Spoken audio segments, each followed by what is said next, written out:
ya. Ini ustadz nih, disegani. Ini gambarnya panjang,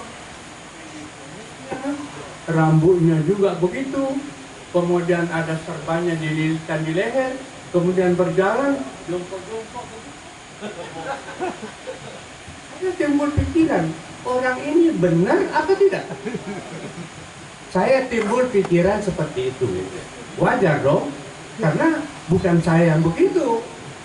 Wajar kalau timbul pikiran yang seperti itu. Nah ini hadirin sekalian, Islam tidak seperti itu. Saya masih ingat, ada dalam satu buku, namanya Mawariduz Zam'an Fi Akhir Zaman, karangan Profesor Salman Al-Khawarizmi. Ini Al-Khawarizmi ini kebanyakan dari orang-orang sana, orang-orang Afghanistan. Di dalam buku itu dia menyebutkan bahwa perjuangan Islam itu tidak perlu dengan sesuatu kekuatan menurut pikiran manusia. Tetapi perjuangan Islam itu yang disebutkan kekuatan ialah adanya seseorang selalu mengharapkan pertolongan Allah. Itu kekuatan.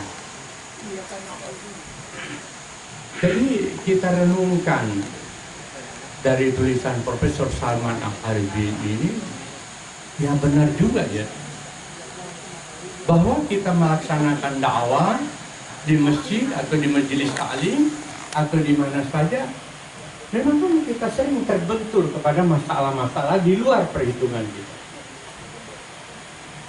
Ya mungkin terbentur juga masalah kok kita ini sudah mau dilantik jauh-jauh perjalanan 6-7 jam, lalu kita makan siang, kok makanannya begitu? Terbentur kan? Kita tidak membayangkan bahwa kita berhadapan dengan makanan seperti ini. Tapi seandainya dari rumah kita berpikiran bahwa saya akan ke Pekanbaru dengan memohon pertolongan Allah, saya akan berhasil, pasti kita akan selalu berpikiran positif.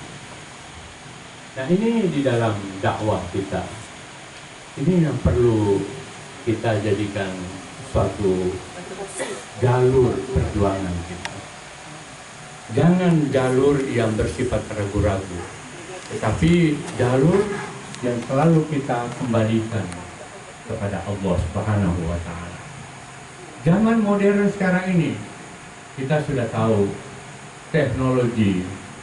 Memang kita tidak benci kepada teknologi. Dan menurut pandangan saya, sesuai dengan pengamatan saya, itu belum ada sekarang ini suatu data survei yang mengatakan bahwa teknologi itu menguntungkan atau merugikan. Saya belum menemukan. Teknologi modern sekarang ini menguntungkan apa merugikan? Saya pikir untuk jawaban ini itu pertama-tama tergantung daripada pribadi kita. Yang kedua tergantung daripada di mana kita berada. Yang ketiga sebenarnya kita mau apa? Kok bicara masalah teknologi menguntungkan apa merugikan? Sebenarnya mau apa? Saya pikir begitu.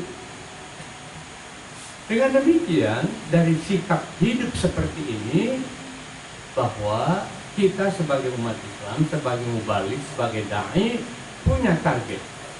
Punya target untuk kita capai. Ini maaf, targetnya tadi yang ditumpah tadi itu, kan Bapak, berapa tahun Pak? 4 tahun kan? Udah habis 1 tahun kan? Tadi kan 2019. Iya kan? 5 tahun juga. Ya oke lah, disempurnakan aja. Jadi nggak usah masalah kan gitu. Nah ini hadirin sekalian, target kita 5 tahun yang akan datang, dakwah di apa namanya kan? Rokan Hurku. Rokan itu artinya apa sih? Nama sungai. Artinya apa? Loh, kok bapak sungainya punya, gua nggak tahu. Ya kan lucu kan itu. Iya. Ya, oke lah. Ini maksud saya, Rokang Hulu ini sebagai kita orang tanah di dalam melaksanakan dakwah itu perlu kita memahami apa yang ada di sekeliling kita. Kita harus tahu. Karena itu adalah bahan dakwah untuk kita sukses. Bapak datang di Jakarta. Bapak Jakarta, Bapak dari mana? Dari Riau. Riau di mana? Rokang Hulu. Rokang Hulu. Rokang itu artinya apa? Nggak tahu. Bapak bukan dari sana. Ya kan berarti kan informasi yang mestinya kita sampaikan kepada orang lain yang tidak tahu, kita sudah kalah. Karena kita tidak bisa menginformasikan kepada orang lain. Itu kan dakwah kan? Dakwah kan artinya menarik, memberikan suatu simpati, memberikan suatu sikap. Itu kan dakwah. Agar supaya orang tertarik, agar supaya orang simpati, agar supaya orang mau mengikuti kita. Itu kan dakwah.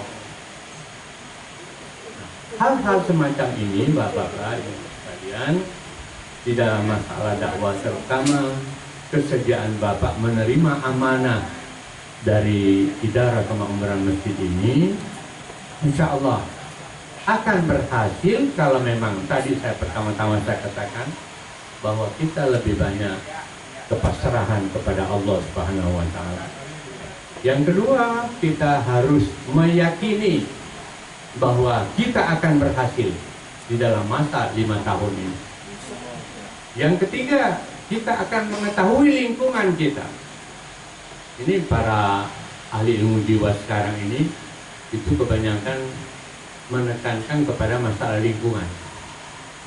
Yang namanya teori-teori yang di buku di sekolah dulu itu kelihatannya dikesampingkan. Tapi mereka titik beratnya kepada masalah pengaruh lingkungan. Pengaruh lingkungan ini yang sangat banyak berpengaruh terhadap kehidupan masyarakat. Oleh karena itu, lingkungan perlu kita pahami. Nah, ini hadirin sekalian, tadi memang saya berbicara dengan Dr. Ismardi, bagaimana kalau kita mengadakan safari dakwah bulan Ramadan. Jadi satu wilayah, satu wilayah lain, itu ya katakanlah satu minggu misalnya kita berjalan, berarti kita kan bisa mencapai 7 wilayah satu minggu, dan kita bisa bicara di dalam 1 minggu itu di lisan itu kita sudah bisa 21 kali berbicara. Mengapa? Karena kita bicara malamnya 1 kali, bicara subuhnya 1 kali, bicara sore 1 kali, setiap kali kan 1